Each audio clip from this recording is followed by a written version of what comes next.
পাবেন। আজকের যেটা আলোচনা, মুখের কালো দাগ এবং 35 শুদ্ধ যে ভদ্রমহিলারা, বেশিরভাগ ক্ষেত্রে ভদ্র লোকেরাও আসেন, কিন্তু ভদ্রমহিলারা বেশিরভাগ ক্ষেত্রে আসেন কারণ পিগমেন্টেশনটা মুখের বা ফ্রেকলস বা মেচেদার দাগ পুরুষদের তুলনায় মহিলাদের বেশি আসে, সায়েন্স এটাই মনে করে। তো আলটিমেটলি দেখা যাচ্ছে যে দাগগুলো নিয়ে যে আসছে আমাদের কাছে, বেশিরভাগ ক্ষেত্রে দেখা যায় যখন আমাদের ক্লিনিকে আসেন, আমি প্রথম প্রশ্ন তাকে করেই যে এই দাগটাকে আপনি মনে করে বলতে পারবেন আপনার মায়ের বা বাবার কারো ছিল, পিসি অথবা পিতৃকুল বা মাতৃকুলে অন্য কোনো আত্মীয়র ছিল, কিংবা যদি দাদু দিদার থেকে থাকে কারুর দেখেছেন?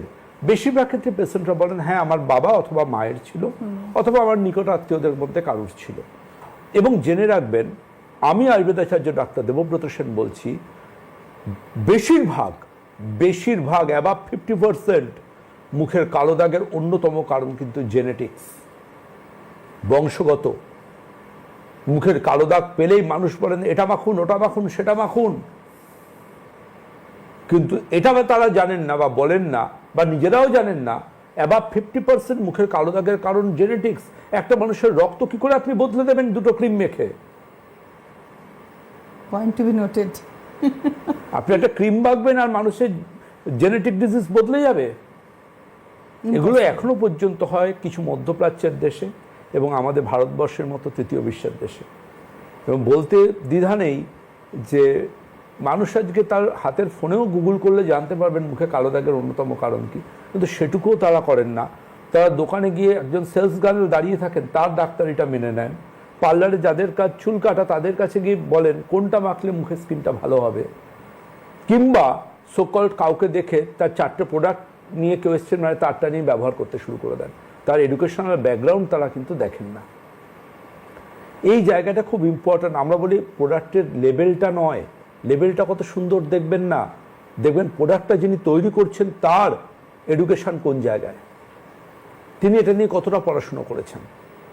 খুব গুরুত্বপূর্ণ জানবেন, আমাদের ডিএনএ যে হেলিক্স থাকে, আমাদের যে ক্রোমোজোম, আমাদের ডিএনএর মধ্যে যে স্ট্রাকচারটা থাকে হেলিক্স, ওর মধ্যে ATCG অর্থাৎ অ্যাডেনিনের সাথে থাইমিন ডবল এস্টার বন্ডে এবং সাইটোসিন আর গুয়ানিন ট্রিপল এস্টার বন্ডে, ডাক্তারি ভাষা বলে ফেলছি, যাই হোক, এগুলোর মধ্যেই লুকিয়ে আছে কিন্তু আমাদের জেনেটিক ডিজিজগুলো।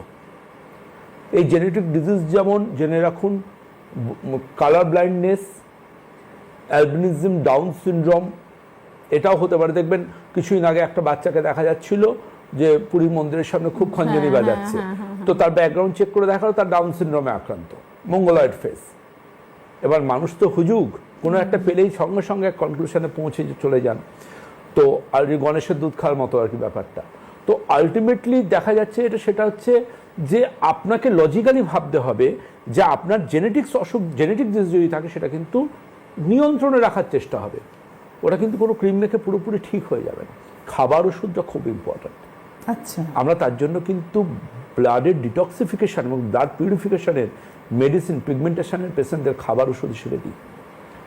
তাতে কিন্তু পেশেন্টরা অনেক উল্লেখযোগ্যভাবে ফল পেতে পারে। কিন্তু সব